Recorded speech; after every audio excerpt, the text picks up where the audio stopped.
The Retro Football League presents The Extra Point. Powered by Wolverine Studios Draft Day Sports Pro Football. It's time to take the field. What are you bringing to the table?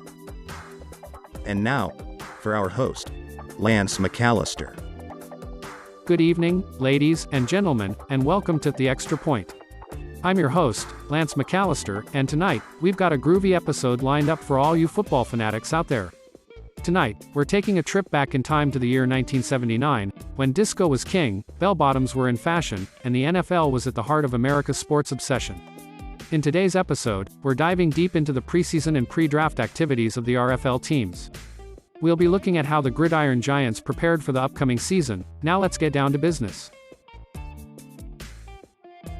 Well folks, let's talk about the NFC East, where the action has been heating up in the preseason and the lead up to the draft. It's been a wild ride for these teams, so let's break it down. Starting with the Dallas Cowboys, they've had to deal with a significant blow as legendary defensive back Mel Renfro has retired. His absence will surely be felt on the field. Now let's turn our attention to the New York Giants. They've been making waves with a flurry of roster moves. They released Dennis Law, Dave Stieff, Ken McCaffrey, Frank Chesley, Terry Jones, and Albert Monaco. That's a lot of changes. But it's not just about releasing players for the Giants. They've been quite active in the trade market too. In a major deal, they acquired Ken Jones and two valuable draft picks, Eagles' 1979 first-round pick and second-round pick, from the Buffalo Bills in exchange for the Colts' 1979 first-round pick. That's a bold move, to say the least. In free agency, they've added some firepower with the likes of Jack Gregory, defensive end, Bob Trumpy, tight end, John James, punter, Bob Van Dyne, guard, and Joe Ehrman, defensive tackle. But they've also waved goodbye to Troy McReynolds. Oh, and let's not forget about the trade that sent their 1979 first-round pick to the Raiders in exchange for the Steelers' 1979 third-round pick, the Rams' 1980 first-round pick, and the Raiders' 1981 second-round pick. Talk about a draft day maneuver. Now let's talk about the St. Louis Cardinals. They've been involved in some intriguing trades, including one with the Jets that swapped their 1979 first-round pick for the Jets' 1979 first-round pick. They also sent a Chiefs' 1979 first-round pick to the Steelers in exchange for a Jets' 1979 first-round pick, the Cardinals' 1980 first-round pick, and the Giants' 1980 first-round pick. The Cardinals are playing the draft game strategically. In addition to these moves, they traded Bill Kenny, Bob Young, and Marvin Upshaw to the Bears for a Bears 1981 first-round pick, making a calculated investment in their future.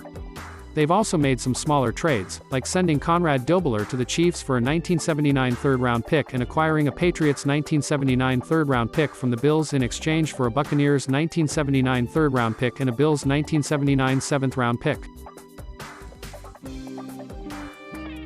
Now on to the Philadelphia Eagles. They've had to cope with the retirement of Tom Sullivan, but they're not sitting idle. In free agency, they've made a significant signing by adding Roy Jefferson, wide receiver, giving their offense a boost. And there's been some wheeling and dealing as well.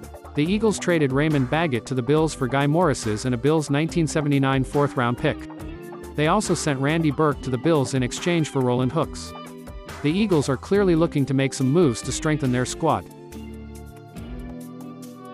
Lastly, the Washington Redskins have seen two key retirements with Harold Jackson and John Riggins hanging up their cleats. But they've been busy in free agency, adding talent like Phil Olsen, defensive tackle, Steve Luke, free safety, Ricky Thompson, wide receiver, Riley Odoms, tight end, Derek Jensen, running back, Lee Gross, center, Bob Parsons, tight end, and Jimmy Dean, defensive end. Alright folks, it's time to shift our focus to the NFC Central Division and see what's been cooking in the preseason and pre-draft activities for these teams. There have been some notable developments, so let's dive right in. First up, the Chicago Bears have seen the retirement of Mark Nordquist, which is a loss they'll need to address. But they've been active in free agency, signing Charlie Waters, cornerback, and John Dutton, defensive tackle, to bolster their defense. Waters brings his skills with an impressive 80 overall rating, while Dutton, with a rating of 78 overall, will be a key addition to the defensive line. But the real buzz comes from a trade with the Cardinals. The Bears acquired Bill Kenny, Bob Young, and Marvin Upshaw from the Cardinals in exchange for a Bears 1981 first-round pick. It's a move that could reshape their roster in the coming years. Now let's talk about the Detroit Lions. They've had to deal with the retirements of Ted Kwolek and Charlie West. While those retirements are significant, the Lions have made moves in free agency to address their needs. They've signed Mike Siani, wide receiver, with a rating of 68 overall. Siani's signing could add depth to their receiving core. Over in Green Bay, the Packers have been wheeling and dealing. They traded Chris Ward to the Raiders for John Vella and a treasure trove of draft picks, a Rams 1979 second-round pick, a Dolphins 1979 third-round pick, a Giants 1979 fourth-round pick, a Rams 1980 second-round pick, and a Raiders 1980 fourth-round pick. That's a massive haul of picks for the Packers. But it doesn't stop there. The Packers also pulled off a blockbuster trade with the Colts, sending Franco Harris, Reuben Gant, and Bob Barber in exchange for Mark Johnson and a bunch of draft picks, a Giants 1979 second-round pick, a Raiders 1979 second-round pick, a Raiders 1979 third-round pick, a Bills 1979 fifth-round pick, a Giants 1980 second-round pick, a Colts 1980 fourth-round pick, and a Colts 1981 fourth-round pick. The Packers are loading up for the future. Lastly, let's look at the Minnesota Vikings. They've had some retirements, including Bobby Bryant and Ron Yari. They've also released several players, including Michele Iremia, Jimmy Childs, Randy Rudershan, and Greg Westbrooks. In free agency, they signed Howard Satterwhite, wide receiver, with a 70 overall rating, which should help add depth to their receiving core. But the big move comes from a trade with the Buffalo Bills, where they acquired Dave Foley and a slew of draft picks, a Bills 1979 first-round pick and a Bills 1979 third-round pick, in exchange for a Vikings 1979 first-round pick. The Vikings are clearly eyeing some top talent in this draft. Last but not least, the Tampa Bay Buccaneers have also made a trade with the Bills, acquiring Steve Rivera and Bo Cornell in exchange for a Buccaneers 1979 third-round pick. This trade could have a significant impact on their roster. They've also had some releases, including Jeff Williams, Mike Woods, Larry Bethia, and George Moore. Ladies and gentlemen, it's time to shift our focus to the NFC West Division and see how these teams have been shaping up in the preseason and pre-draft activities. Let's break it down team by team. First up, the Atlanta Falcons have seen a couple of retirements, with Howard Fest and George Bueller hanging up their cleats. But they've also been involved in a trade with the Raiders, sending Roland Lawrence in exchange for Mo Spencer and a Raiders 1981 first-round pick. That's a move that could pay dividends down the road for the Falcons. Now let's talk about the Los Angeles Rams. They've had to cope with the retirements of John Gilliam and Jim Braxton, which will surely impact their roster. But they've been active in the trade market, sending Steve Burkowski to the Chiefs in exchange for a Chiefs 1979 second-round pick. It's a bold move, and we'll have to see how it pans out for the Rams. In free agency, they've made some significant signings, including Carl Mock, center, Henry Shepard, guard, Tommy Nobis, linebacker, Willie Miller, wide receiver, Bart Budo, tackle, and Randy Hughes, cornerback. These signings should add depth and talent to their squad. Another trade saw the Rams send Terry Steve to the Raiders, receiving a Steelers 1979 second-round pick in return. The Rams are certainly making moves to strengthen their roster. Turning our attention to the New Orleans Saints, they've released Tim Stokes, tackle, and added Carl Farmer, wide receiver, and James Hunter, cornerback, in free agency. These signings could bring some fresh faces and skills to the Saints lineup. Finally, let's talk about the San Francisco 49ers. They've made a significant trade with the Cincinnati Bengals, acquiring Willie Shelby, Chip Myers, and a Bengals 1979 fourth-round pick in exchange for Charlie Young. It's a move that could have a substantial impact on the 49ers' roster and offensive strategies. Alright folks, let's turn our attention to the AFC East and see how these teams have been shaking things up in the preseason and pre-draft activities. There have been some big moves, so let's break it down by team. First, the Baltimore Colts have been incredibly active in the trade market. They've acquired Franco Harris, Reuben Gant, and Bob Barber from the Packers in exchange for Mark Johnson and a slew of draft picks. This trade includes a Giants 1979 second-round pick, Raiders 1979 second-round pick, Raiders 1979 third-round pick, Bills 1979 fifth-round pick, Giants 1980 second-round pick, Colts 1980 fourth-round pick, and Colts 1981 fourth-round pick. The Colts are stockpiling picks for future drafts.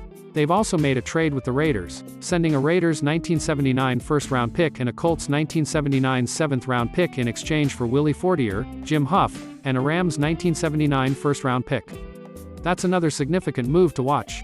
In yet another trade, the Colts dealt Joe Klecko to the Bengals for Isaac Curtis and Steve Okanuski. The Colts are making moves to reshape their roster.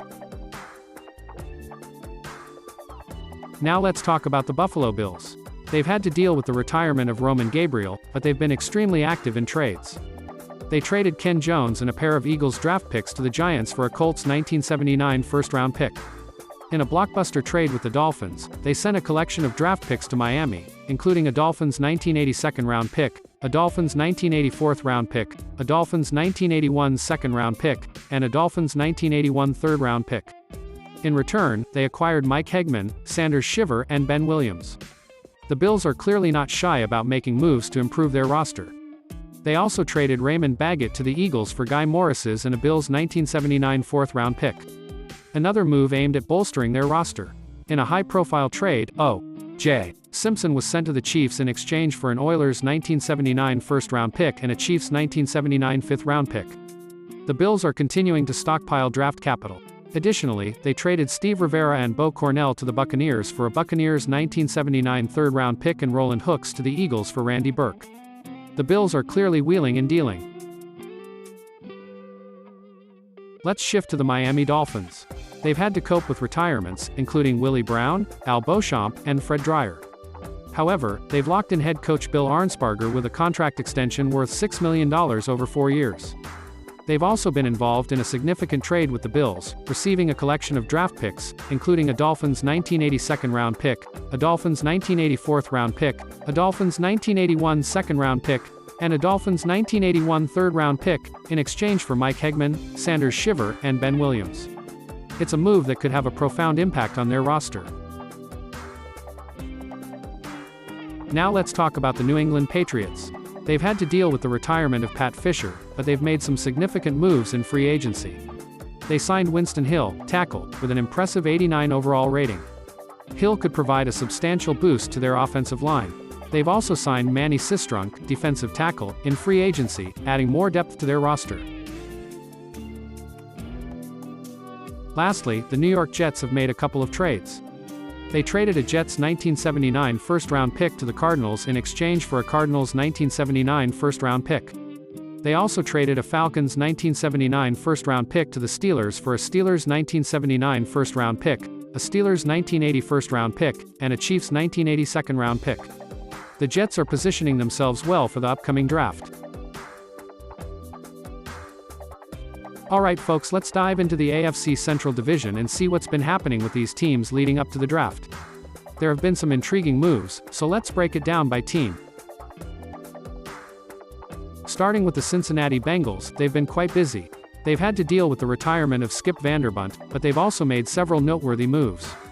In free agency, they've signed David Lee, punter, Rich Castor, tight end, David Knight, wide receiver, and Wayne Coleman, linebacker, to bolster their roster in various positions. Now the Bengals pulled off a significant trade with the Kansas City Chiefs. They traded away Ken Anderson, Dave Lapham, Rufus Mays, Pat McAnally, Bernard Jackson, and Ken Riley in exchange for Pat Ryan, Tom Condon, Charlie Getty, Stanley Morgan, Dwight Hicks, Donnie Shell, and a Jets 1979 second-round pick, along with a Chiefs 1980 first-round pick. That's a massive deal with plenty of players and future draft picks involved. It's clear the Bengals are looking to make some changes. Additionally, they acquired Don Parrish from the Chiefs by sending Ron Carpenter the other way. And in another trade, they landed Charlie Young from the 49ers by sending Willie Shelby, Chip Myers, and a Bengals 1979 fourth-round pick. Now onto the Cleveland Browns. They've had to deal with the retirement of Peter Wright. However, they've locked in head coach Forrest Gregg with a contract extension worth $3,500,000 over 3 years. It seems they are investing in the future with their coaching staff.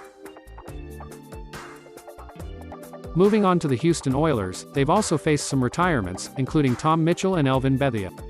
But they've been very active in the trade market.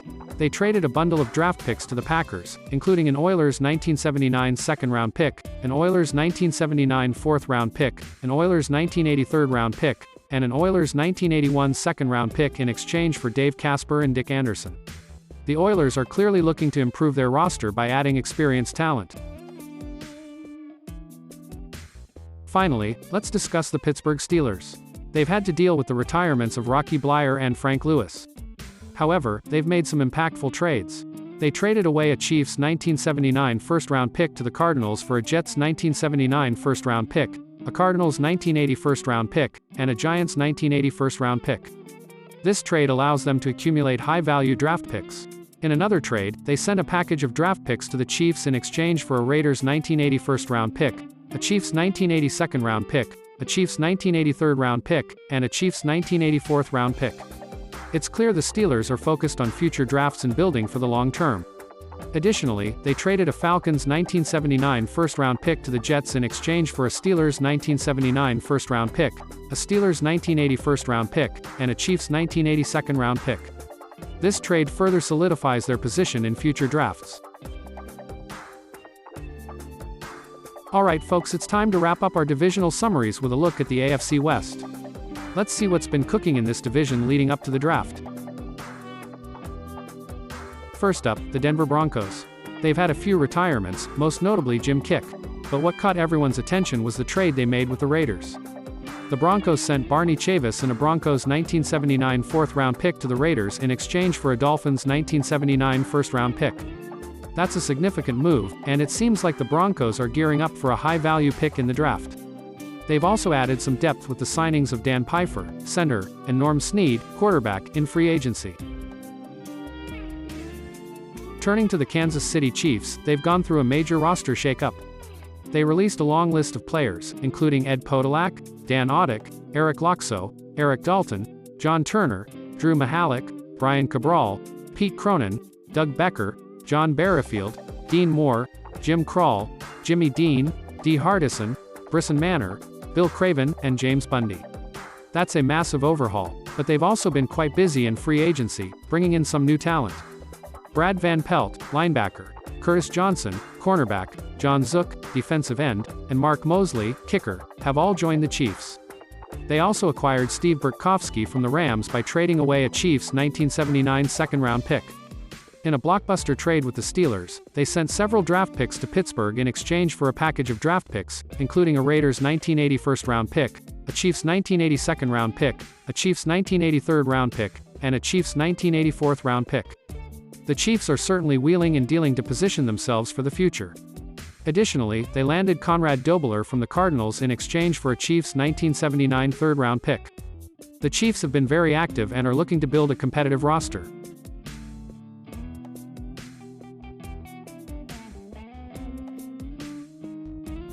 Now let's talk about the Oakland Raiders. They've had a few retirements, including Clarence Davis, and they've released some players like David Humm, Donnie Green, Mike Siani, Doug Beaudoin, and Randy Hughes. But the Raiders have been making moves.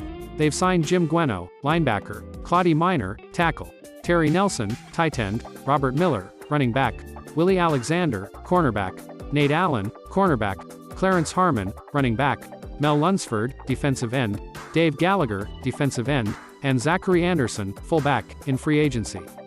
That's a lot of signings, and it looks like they're working to improve their roster across various positions.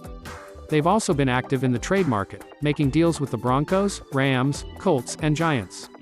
These trades have involved players and draft picks, and it's clear that the Raiders are looking to add depth and talent to their team. Finally, for the San Diego Chargers, we've got news of Charlie Joyner's retirement.